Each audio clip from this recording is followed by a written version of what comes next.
Spencer, respond to what Glenn just said. I have no idea how people are going to see this. I try not to base my judgments on these things based on what I presume other people will see. I have no idea.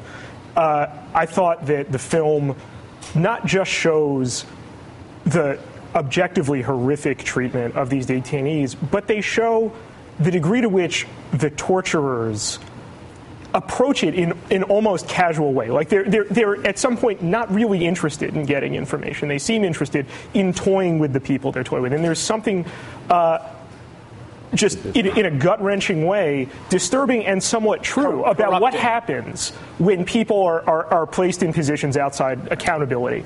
And there's something that in the absence of any real reckoning with torture that I would at least like to think an audience would see as a critique of this thing.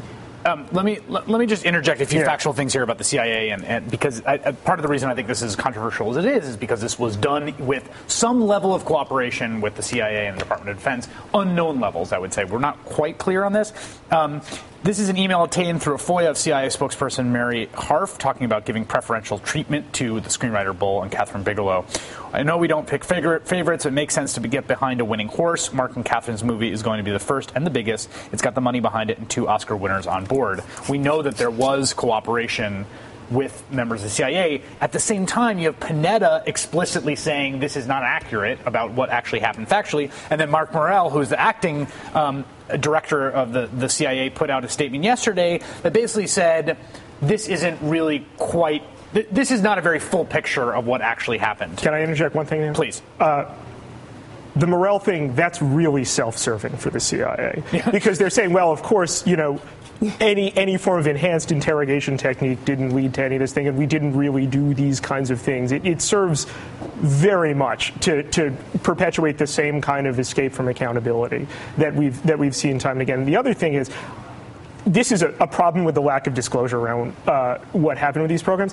Anytime you see a senior official say something like, a detainee that we didn't have in our custody gave up this sort of thing, well, what treatment did that detainee get? It's not like when they're held by, as happened, Libya, Pakistan, and so like the treatment of these people was less brutal, and we need to have some kind of disclosure about what it was. We need 2 things. We need disclosure and we need some sort of accountability. And what's amazing about this entire episode to me is when you read the letter from Levin and McCain and Feinstein, they refer to torture when they're talking about it happening fictionally in the film. When they switch to talk about reality, they say coercive interrogation techniques. Because, of course, they can't say the word torture because torture has a very specific important legal meaning, and they can't on record accuse the U.S. government of committing war crimes. Well, let's talk about this. I know Hina wants to talk about the Obama administration's active protection of the people who did this torture from all forms of accountability, which is a crucial context to this. But let me just talk for a minute about the way in which the film was made.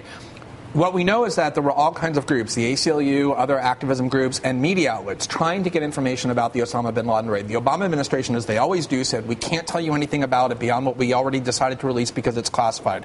At the same time, these filmmakers are getting special access to the CIA and to the Pentagon where they're getting non-public information. So the Obama administration is passing classified information or secret information to these filmmakers, basically embedding them. Peter Moss in The Atlantic said what's really disturbing about this film, beyond the torture thing, is that it's basically government-embedded movies. It's basically the CIA working with filmmakers to shape the film, and it is a film told from the CIA perspective about the world. Muslims and Arabs are evil and bad. The CIA is good, and that's what is the worst part about it beyond the torture. We should say Bigelow says they didn't get classified information, although it would be unclear that she would know whether they did or not. Well, that's the part that really confused me the most was how accurate and, again, how documentary-like this whole thing seemed. And I, frankly, just as a regular viewer, was like, how did they find out all this stuff? Right. How did they know? How did they get this information? Well, and here's the problem, which is where you started out, Chris, about the vacuum into which this movie is coming out. So there is right now a 6,000-page report of a 3-year-long investigation by the Senate Select Committee on Intelligence, headed by Senator Dianne Feinstein, that is about the CIA detention and torture program. And that report needs to be made public because that conclusively refutes any suggestion that torture was effective. But the key thing about this also, and going back to what Glenn said, is the vacuum of information created by the Obama administration. I think we should talk about that. Jim Clemente, I want to get your thoughts about accountability right if we take this break.